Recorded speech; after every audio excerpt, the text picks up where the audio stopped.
Nah, yang kedua ini soal memprioritaskan business understanding dan business value. Prinsip ini menekankan pentingnya memahami kebutuhan bisnis.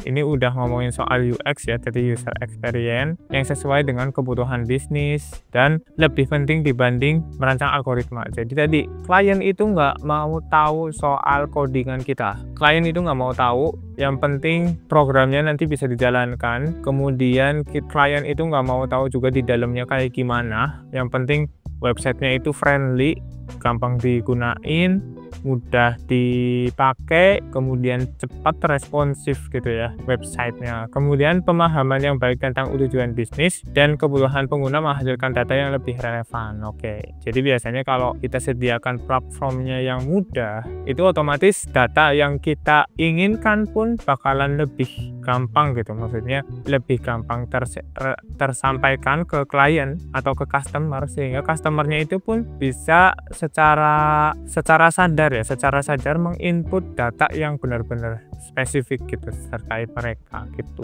Nah, prinsip daripada membantu bias juga ada di prioritas business understanding ini. Dengan prioritas ini, sistem AI akan lebih fokus pada penyelesaian masalah yang relevan aja, tergantung kasus daripada bisnisnya ya. Nah, hal ini mengurangi resiko bias dari data yang tidak relevan gitu. Jadi untuk menghindari data-data yang kayaknya nggak guna buat bisnis kita gitu.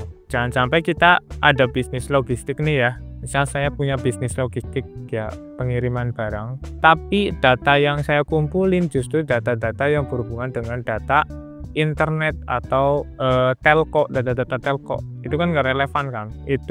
Ini ada sebuah perusahaan AI yang ingin memasuki sektor kesehatan, perlu bekerja sama dengan ahli medis untuk memahami penyakit dan kebutuhan pasien sebelum mengembangkan model AI. Oke, jadi kalaupun kita bikin model AI atau produk AI di bidang kesehatan, kita perlu tahu juga atau kita perlu bekerja sama dengan tenaga medisnya, dengan dokternya. Jangan sampai data yang akan kita masukkan dan kita coba elaborasikan pada machine learning justru data-data yang kita asal gitu. Jangan sampai kita mengurangi expert diagnos khususnya di bidang kesehatan, itu dokter apalagi gitu. Jadi jangan sampai kita buat model itu tanpa ada diskusi atau evaluasi daripada dokternya, karena kan nanti tujuannya model AI yang akan dibuat di bidang kesehatan itu sebenarnya buat mengefisiensikan waktu daripada dokter dalam mendiagnosa pasien gitu kan. Jangan sampai kita salah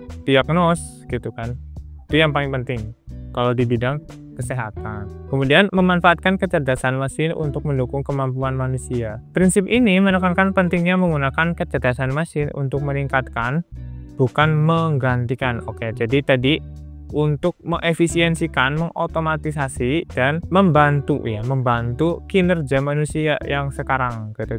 Jadi yang biasa misal tadi kalau ngomongin soal AI yang di bidang kesehatan, kalau misal dia ada dokter ya ada dokter sehari biasanya 100 pasien gitu. Tapi sekarang dokter tersebut bisa sehari itu 200 pasien dengan jam yang sama gitu, karena bantuan daripada model AI yang bisa mendiagnosa dengan cepat gitu.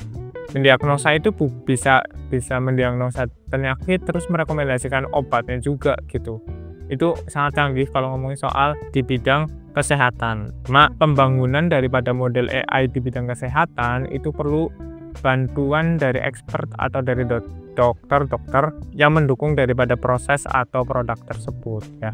Tadi intinya menciptakan sistem AI yang mendukung manusia ya, dan mendorong batasan inovasi dan mengeksplorasi kemungkinan baru dengan tetap mempertahankan kendali penuh atas karya mereka. Oke, jadi jangan sampai dokter itu kita alih fungsikan ke semuanya ke AI. Tetap sebenarnya kalau ngomongin di bidang kesehatan, nanti diagnosa daripada AI perlu divalidasi sih sama dokternya gitu. Jangan sampai kita berobat tapi berobatnya ke AI. Jangan sampai. Biasanya AI itu cuma buat memvalidasi awal aja, kemudian decision makingnya yang mendiagnosa secara akhir ya, maksudnya menyimpulkan bahwasanya penyakit ini adalah apa, itu dokternya balik lagi gitu.